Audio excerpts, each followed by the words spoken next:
Dear students, welcome to Classic NEET Academy. இப்போ NEET Physics ஈஸிங்கிற டாபிக்ஸில் வந்து நம்ம வந்து NEET Physics என்னென்ன கொஸ்டின்ஸ் கொஞ்சம் ட்ரிக்கியாக கேட்கலாம், ஃபிசிக்ஸில் கேட்கறதுக்கான வாய்ப்புகள் இருக்குது எக்ஸாம்பிள் நீட் எக்ஸாம்பிள் அப்படிங்கிறத பார்த்துட்டு இருக்கோம். அதில் முக்கியமானது வந்து மாடர்ன் ஃபிசிக்ஸ். மாடர்ன் ஃபிசிக்ஸில் வந்து எலக்ட்ரோ மேக்னெட்டிக் வேவ்ஸ் சிம்பிளாக தான் கேட்பாங்க. எலக்ட்ரோ மேக்னெட்டிக் வேவ்ஸில் மேக்னெட்டிக் ஃபீல்டுக்கும் எலக்ட்ரிக் ஃபீல்டுக்கும் இருக்கிற ஃபேஸ் டிஃப்ரென்ஸ் என்ன? இது காமனாக எல்லாரும் தப்பு பண்ணிடுவாங்க. ஏன்னா ரெண்டும் பர்பண்டிகுலராக இருக்குதுன்னு சொன்னோடனே நம்ம பர்பண்டிகுலராக இருக்குதுன்னொடனே 180 டிகிரி அவுட் ஆஃப் ஃபேஸ் அப்படின்னு சொல்லிடுவோம். ஸோ அதான் அந்த கேள்வி கேட்பாங்க பாருங்கள். The electric and magnetic field of an electromagnetic wave are in so phase in phase and perpendicular to each other, opposite phase and parallel to each other, opposite phase and perpendicular to each other. இதைத்தான் மெஜாரிட்டியான people, ஏன்னா perpendicular to each other அப்படின்னு சொன்னாலே majority of people இதை choose பண்ண chance இருக்குது. ஆனால் இன் face ரெண்டும் இன் ஃபேஸ் தான், ஃபேஸ் டிஃப்ரென்ஸ் கிடையாது, ஃபேஸ் டிஃப்ரென்ஸ் 0. ஏன் அப்படின்னு சொல்லி பார்த்தீங்கன்னா, இப்போ ஒரு எக்ஸாம்பிளுக்கு இங்கே பாருங்கள், ஒய் ஆக்சிஸில் வந்து எலக்ட்ரிக் ஃபீல்டு இருக்குது, ஜெட் ஆக்சிஸில் வந்து மேக்னெட்டிக் ஃபீல்டு இருக்குது, இதோட ப்ரொபகேஷன் வந்து எக்ஸ் ஆக்சிஸில் இருக்குது. ஓகேவா?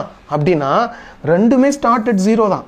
ஒருவேளை ஒரே ஆக்சிஸில் பர்பண்டிகுலராக இருக்கிற மாதிரி இருந்துச்சுன்னா இப்படி இருந்தால் தான் உனக்கு ரெண்டுக்கும் வந்து 180 டிகிரி வரும். இந்த மாதிரி இருக்கும்போது ரெண்டுக்குமே 0 டிகிரி தான் ஃபேஸு.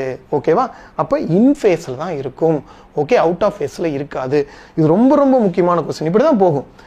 இஎம் வேவ்ஸ் வந்து ப்ரொபகேட்டிங் லைக் திஸ்.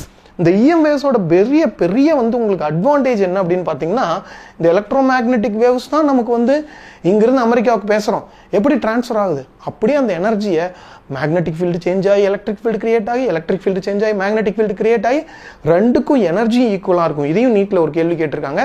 ரெண்டுக்கும் இருக்கிற எனர்ஜி டென்சிட்டி ரேஷியோ எவ்வளோ? Energy ratio 1:1. ஓகேவா? ரெண்டும் சேம் எனர்ஜி. ஓகேவா? ஸோ இதுதான் வந்து பாதி பாதி டோட்டல் இஎம் வேவ்ல இதில் பாதி எனர்ஜி அதில் பாதி எனர்ஜி இருக்கும்.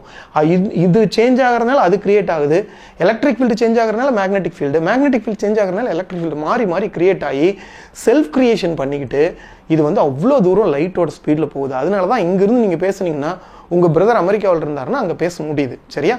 இது ஒரு பியூட்டிஃபுல் இன்வென்ஷன். அப்போ இந்த கொஸ்டின், இந்த மாதிரியான கொஸ்டின்ஸ் கேட்கறதுக்கு சான்சஸ் இருக்குது.